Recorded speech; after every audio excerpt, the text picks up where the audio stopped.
In this lesson, we will understand what is a report in Power BI. We will also understand the structure of a report. Let's see.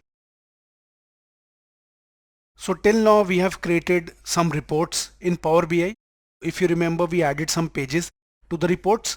Okay, so you can relate it with this. A Power BI report has at least one report page.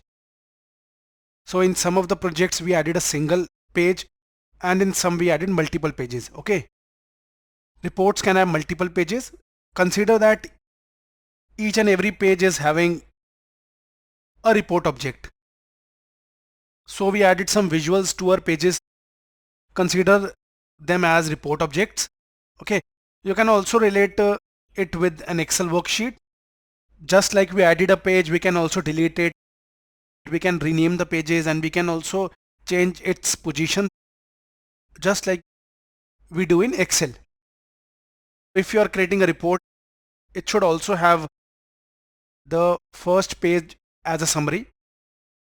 Okay, because let's say later on you will be publishing the report, then the first page obviously should be your topics or what this report will be having. Consider adding a high level summary on the first page and the rest of the pages will have all other details.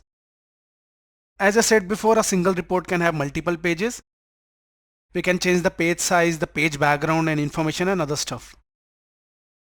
In the upcoming lessons, we'll be creating and publishing a report in Power BI. Thank you for watching the video.